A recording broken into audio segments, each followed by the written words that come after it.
The number one thing every business owner should look to sort out for themselves is, how do I consistently bring more customers into my business?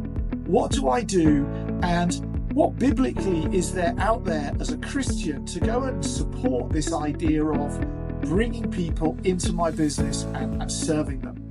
I didn't realize just how big that biblical calling actually was.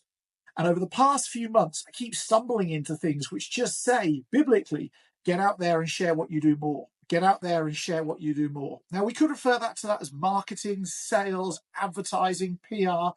I don't think it really matters. If we're just to simplify it back, get out there and share what you do more. And then the other day, I stumbled across Matthew 5:14-16. You know, we're built in his image, right? So you are the light of the world. Yes, I mean you, the individual human being.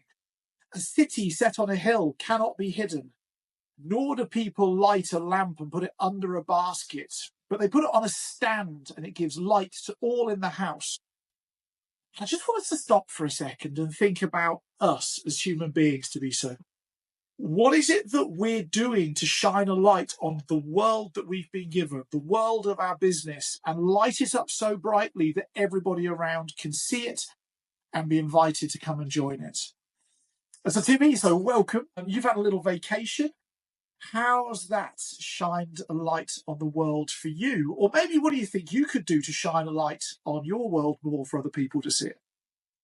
And Rob, I think we're so fortunate to be God's kids. Is that I don't know if you've experienced this, and this is a soft boast that I'm going to be doing right now, a soft brag that I'm going to be doing right now. But whenever you walk into a place and you sit with people and you conversate with people, has anybody ever said this to you, that, man, I can sense that you're a child of God?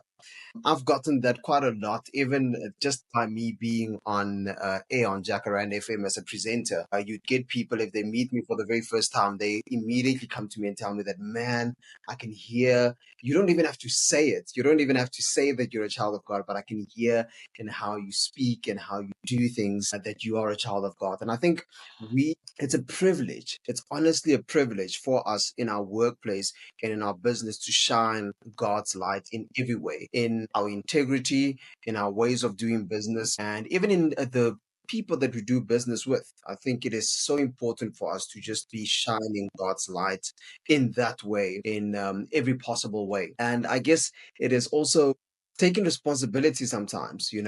I think a lot of people shy away and they run away from taking responsibility, especially if things go wrong. And I think that's how you can shine a light, by saying that, hey, you don't run away when things go wrong, or you don't act in a way of dishonesty when things go wrong, but you actually take it up and you are courageous in it, and you shine a good light on it, and you're an example to the rest around you about it, and you get through it. And for me, it has been in so many instances and in so many cases where sometimes it's not even nice to be going through that. Sometimes it's not nice to actually be the light. Sometimes you just feel like, flip, going the dark way is actually the easier way. Why not go that way? But I think we are called to be that, as difficult as it is, because it has the most amazing kingdom rewards. Now, Rob, right back at you. Where do you feel that you have definitely been the light in your business, through your business as well? I had a realization, and it's interesting, the second half, so Matthew 16, in the same way, let your light shine before others so that they may see your good works. And Hans, a mutual friend of ours, said to me the other year, Rob, I've got to tell you, I think you're being selfish doing this one-to-one coaching thing. I think you're being selfish because most people can't afford you. And you only got a capacity of maybe 10 or 20 people at any once in your business, and then after that you're out. I think you're being selfish. And that rattled around in my head for a very long period of time. So he wanted you to go bigger. Yeah, that's it. He said you need to do more. Like, how can you sell to 10,000 people? Why are you selling to 10? And so I think what we're doing now is about letting a light shine before others so they can see my best attempts at good works. But the real thing that's caught me recently, and I'm going to give a speech or a talk on this in March, is we were made in his image and he is in dominion. That means that we are called to dominate. right? Because, I mean, that's the word we know. And we've got so many negative versions inside of ourselves about that word domination, right? But I want to go play that out for a second. God doesn't sit up there negotiating with fake gods from other religions going, hey, I'll just split the world up and you can have that lot over there and I'll have this lot over here. And we'll all just like agree to be mates and be... No. He is the one. He is the Almighty. He is the above everybody else and everything else. He is in complete dominion and he made us in his image. And so if that's the case, why do we choose to hide when actually we're called to be in dominion? We're called to be in my case, the very best coach on planet Earth. That's my calling, right? With the very best coaching business and opportunity for people on planet Earth.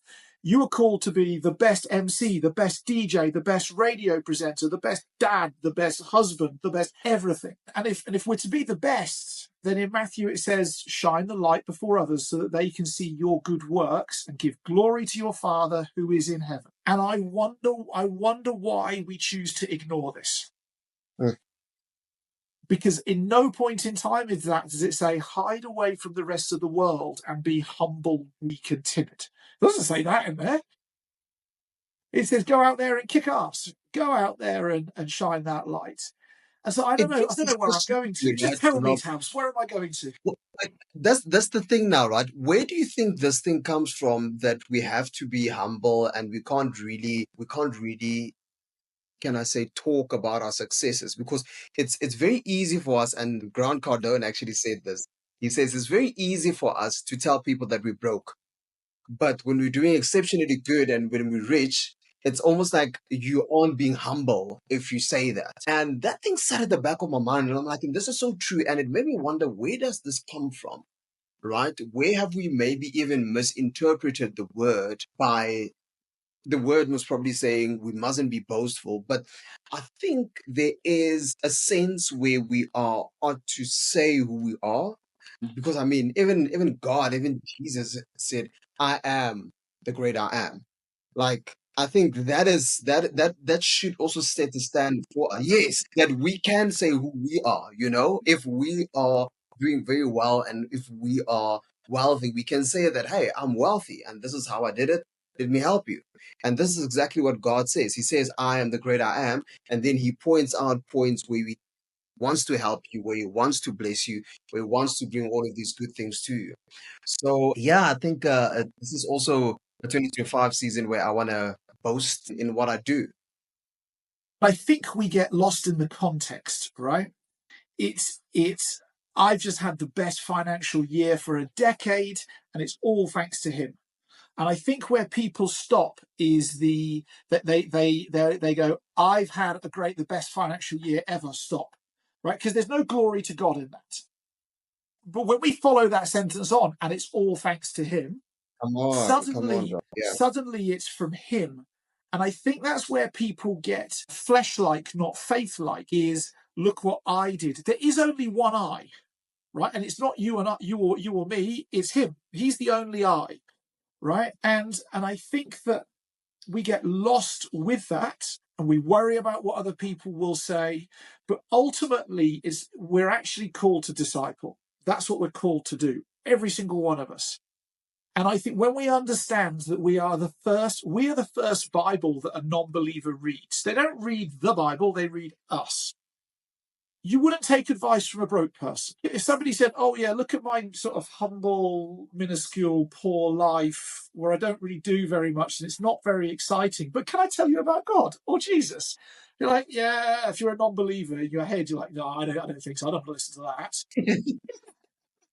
But if you're a non-believer and you go, look, and I've got this awesome life and I'm doing fitness and finance and wealth's good and here's my Ferrari. Would you like to meet my incredible wife and my cool kids? Come hang out with us, bride with us, have dinner with us, whatever it may well be.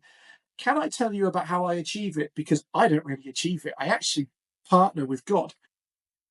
Different conversation. And so I think this humbleness and this not shining the light before others is actually getting close to a sin, because it's us saying we do not wish to be good enough to be a great enough disciple in his name.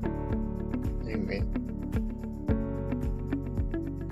I just want to ask every business owner out there, How much more can you do to shine a light on your business? The excellence, the passion, the godliness of it. To, if nothing else, just tell people you exist.